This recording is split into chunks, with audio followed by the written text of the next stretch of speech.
right. The road back home from Carlisle, Pennsylvania. All Truck Nationals 2024.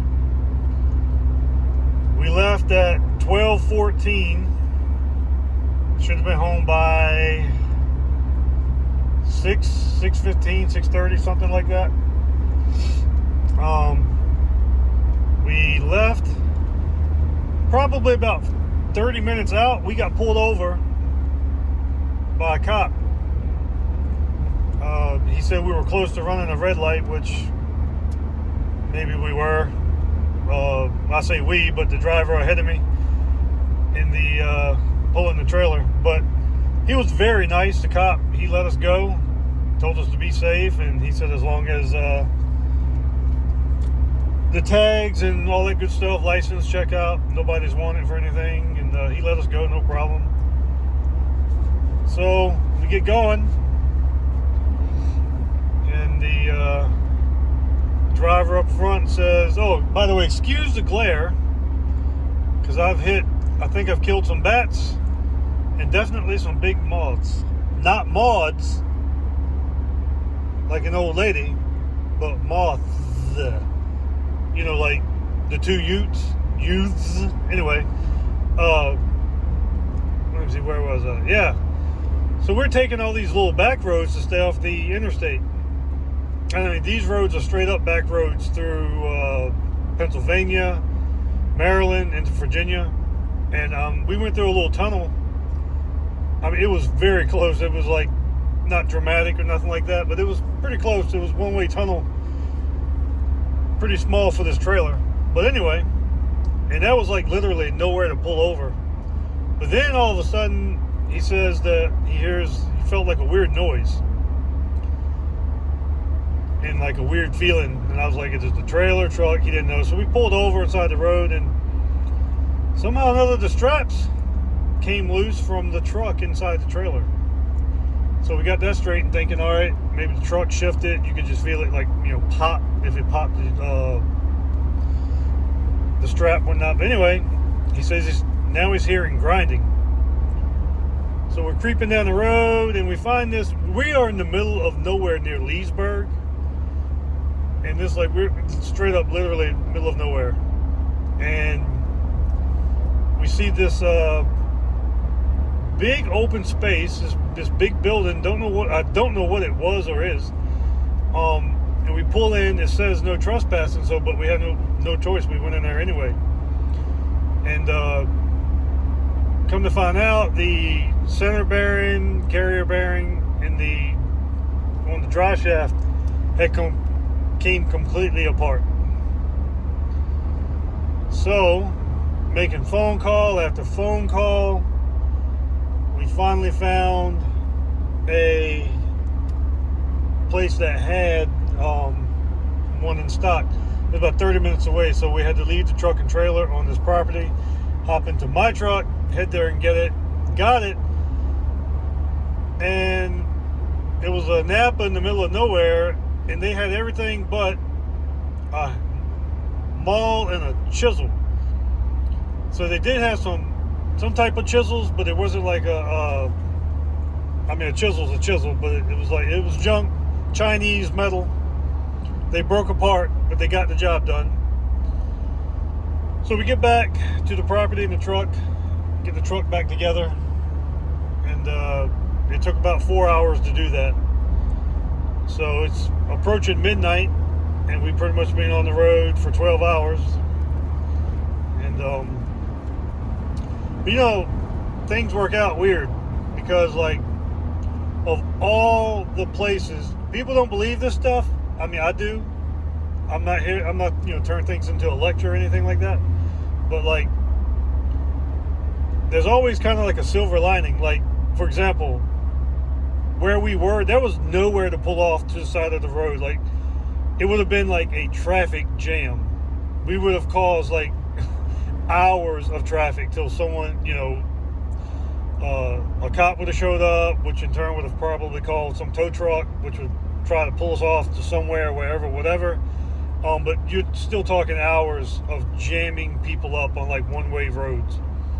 But anyway, we found this place, and it wasn't hot outside, and they had trees in the parking lot, so we were able to pull up under a shade tree, and even had a little breeze going.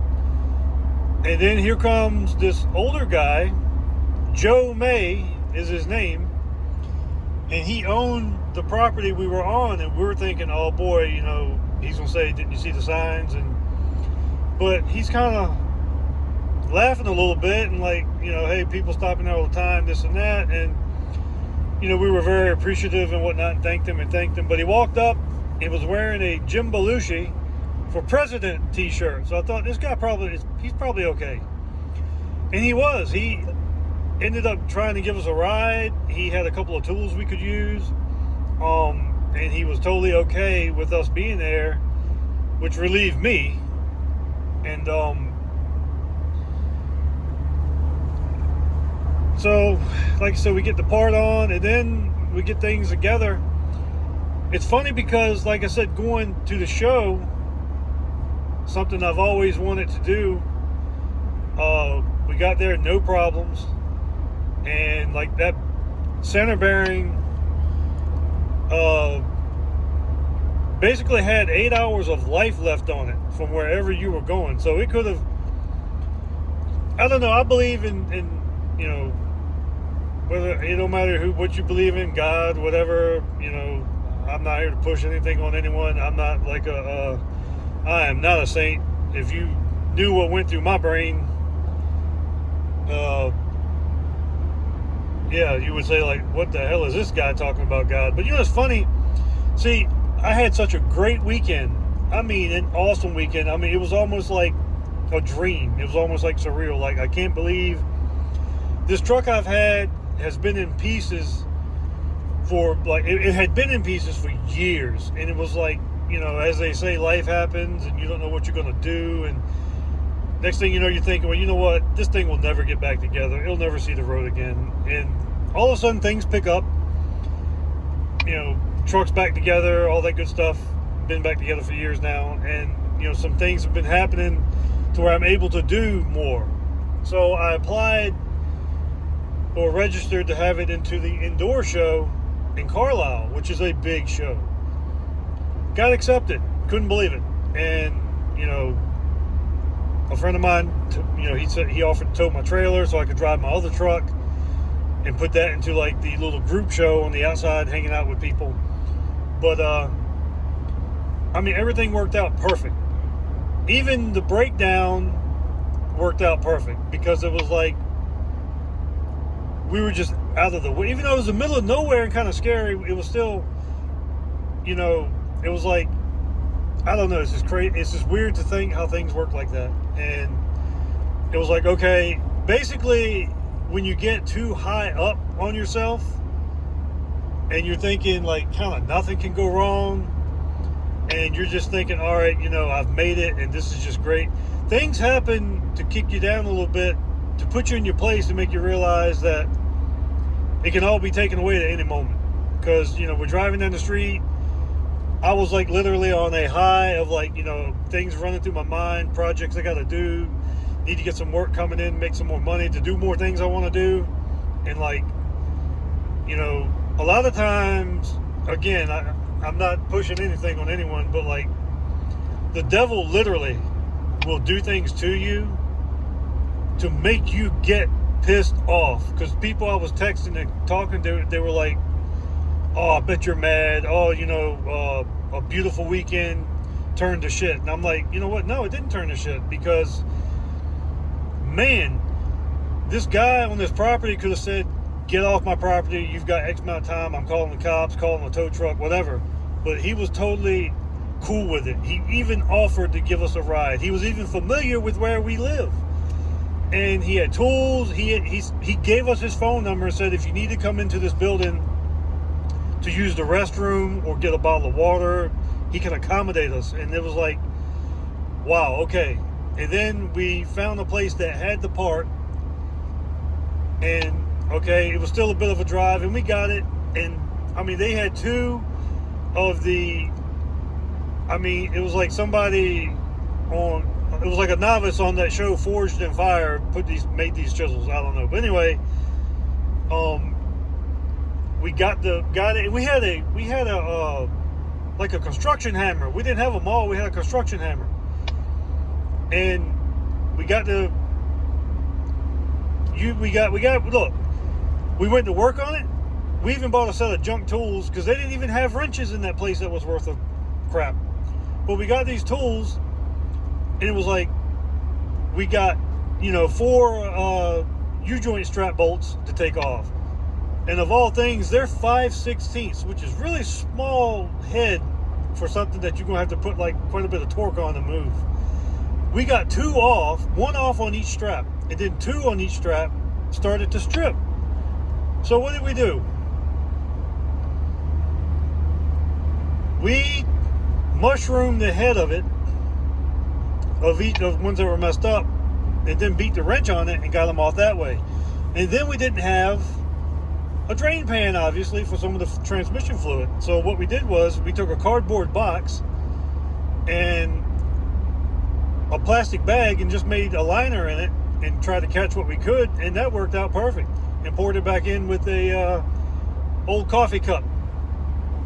But all these little all these little roadblocks you hit sometimes, they are literally made to make you aware, don't fly too high because the sun will burn you and you will crash. So again, not to be spiritual, all that stuff, but it's like, I don't know, I think about that stuff a lot. And it's like,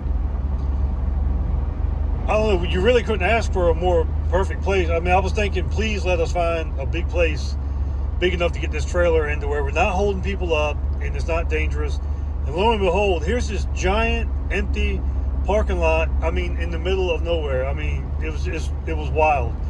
Plenty of room to work. We had shade, no rain, and it could always be worse. Granted, it took time, and even when we got the, we were beating that bearing to pieces. We got the rubber off, we got the insulator, all that stuff off. The carrier piece that bolts to the bracket, we got that off. But the bearing and race itself was still on the shaft. It was like, well, how are we going to get this off? We don't have an air hammer. We don't have tools to do this. And we got a phone call and was like, all right, let me know if you need someone to come. I can come and tow the trailer, but then we don't know who we could get to tow the truck. So we're thinking, I said, you know what? Give us like 30 extra minutes on this. And we were sitting there beating on it. And next thing you know, the gentlest of hit moved it. And then all of a sudden, it just started moving with each little tap, each more tap. And then we got it off, got the new one tapped on. And, I mean, we had to use random things for, we had the hammer, which wasn't heavy enough to really do a job like that. But we had just random things to use for basically a chisel, or just like something to beat the new bearing on without destroying the bearing in the process. And we got that on. Then we got the draw shaft back in. We got the rear piece back in.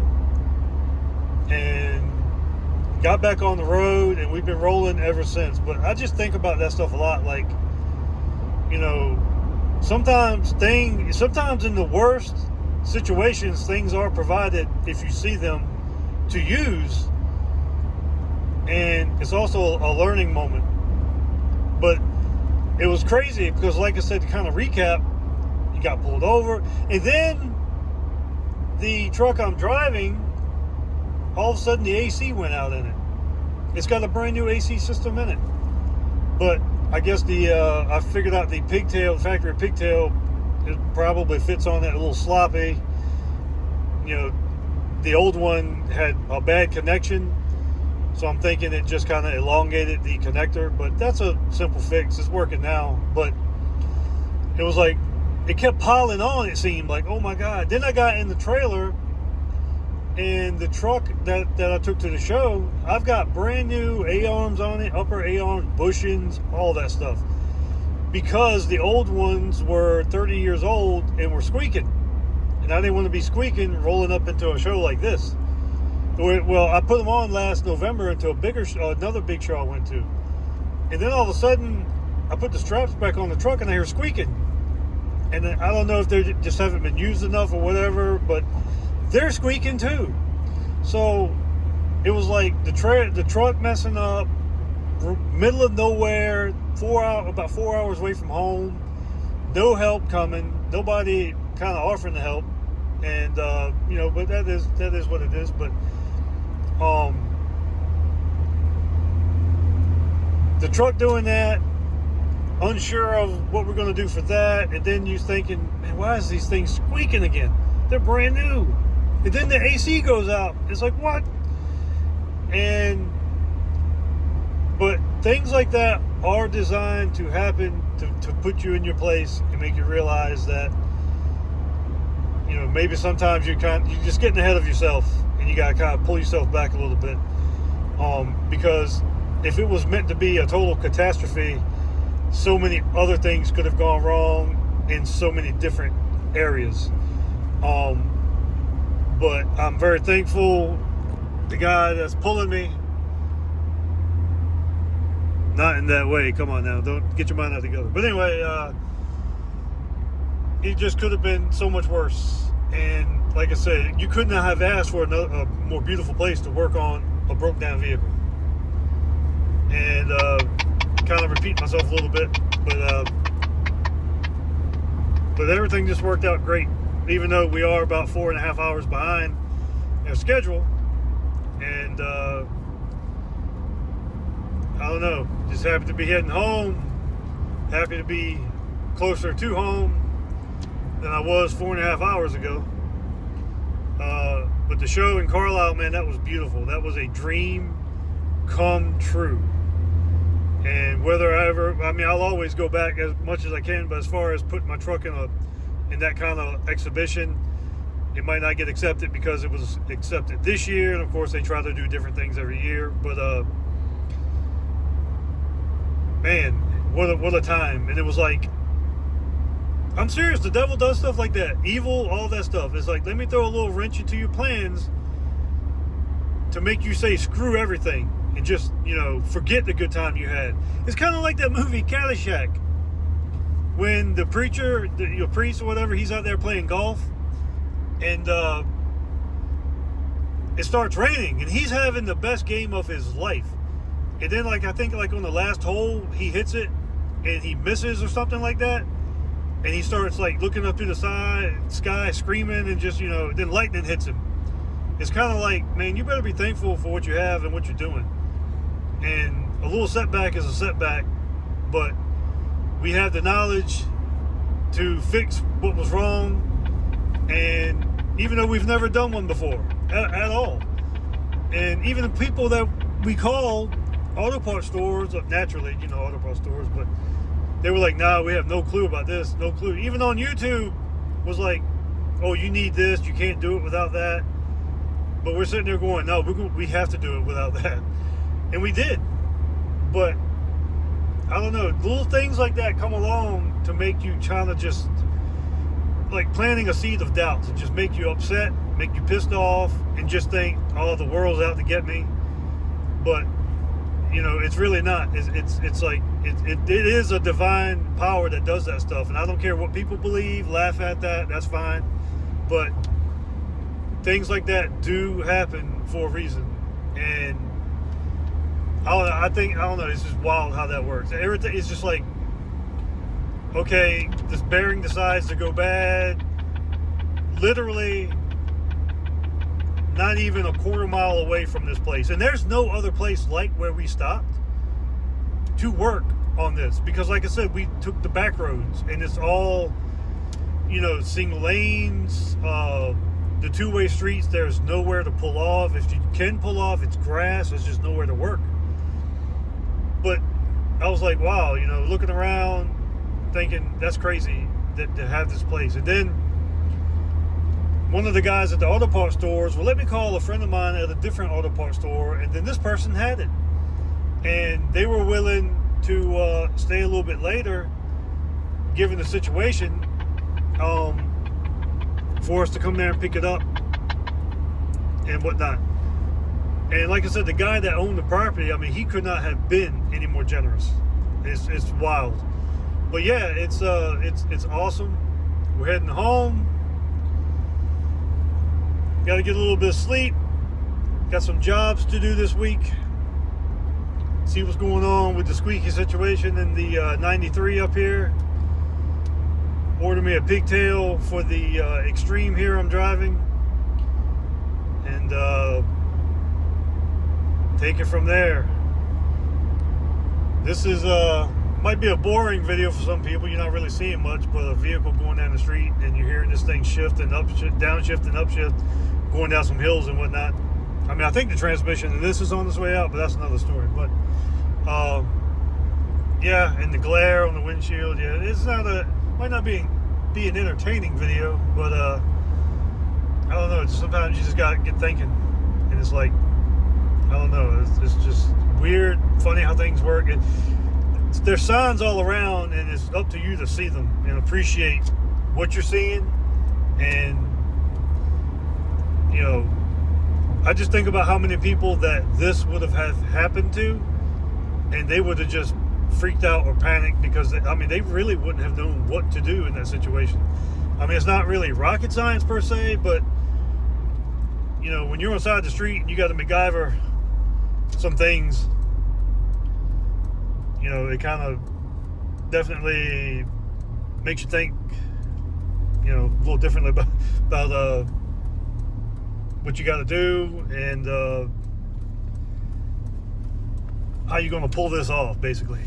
It's like, yeah, if I was at home at my shop, that would have been no problem. I got everything there to do it. And if you can't finish it, well, we get to it tomorrow when we got more help and we can go read up on it. But no, you're on the side of the road. You've got what I consider to be a high value vehicle in the trailer. The trailer is of value. The truck pulling it is of value. The truck I'm driving is of value. And you know, you're seeing things get stolen left and right. So it's like you got that fear, you know, of like, okay, everything's going to be gone when we come back. But that little tap that we gave that thing and it just broke free. It was just like, I don't know. It was just stuff like that amazes me. And like I said, if you see signs of things like that, it's meant to teach you. And but we're probably 45 minutes away, maybe an hour out now. But yeah, man, keep on trucking. There's more shows coming up. I got Fall Carlisle to go to for the swap meet. Lots of things coming up. I'm going to try and do some better videos here, playing with this camera, and try and get things posted and look decent on here. But anyway, I'm kind of new to all this anyhow, but we're working. We're trying to get things done. Talking out my head a little bit. I'm a little tired. Talking helps me maybe stay awake a little bit, a little alert. But appreciate you listening. If you did listen, I don't even know what this thing picked up filming. You might have seen my radio, my dash, some blurry trailer lights. But Carlisle 2024 is in the books. And it was the greatest time I've had in a long time somewhere like that. So welcomed by so many. And again, to make it home and make it as far as we did was amazing to me. And just, you know, to be able to get it done and get back home. But thanks for listening if you did. And I'll be shouting at you later on. Got some cool videos, I think, coming up.